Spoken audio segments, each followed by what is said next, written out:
In this short video, I want to talk about screenshots and the quick way to make a screenshot. I've opened up a folder here that shows, for example, let's say that I want to show proof that I have a certain file on my computer, and I have that file right here. Say this Windows Server 2016 ISO file.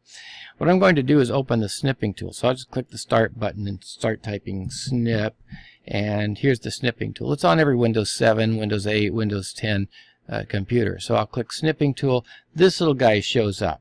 Now if I click New, you'll notice that the screen kind of goes a little bit dim, and I can select what I want to show. So let's say I select this ISO file.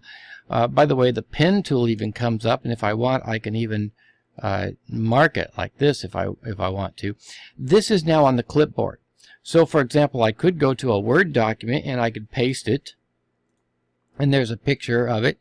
Or another option is from my Snipping Tool, I can click File, Save As, and let's just put on my desktop. I'll call this, let's say we call it Windows Server 2016 ISO, and I'll make it a JPG. I think PNG is the default, but I'll make it a JPG and save it. And now you'll see on my desktop I have that picture file that I could upload if I want.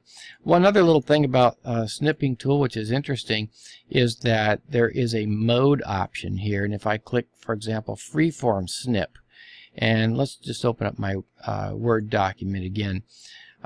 So now I'm in Freeform Snip, and I'll click New, and now I have this little pair of scissors that shows up.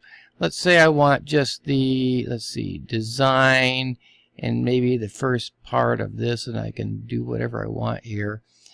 And there's what my snip would look like. I don't know why I'd want that, but that's what it would look like. So I can even cut pieces out that I wouldn't want there, for example. So let's do a file, save as, put that on the desktop. I'll just call it capture JPG like it says there.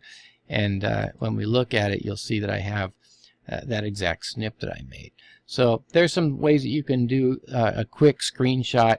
Snipping Tool is my favorite, and have fun with that, and thanks for watching.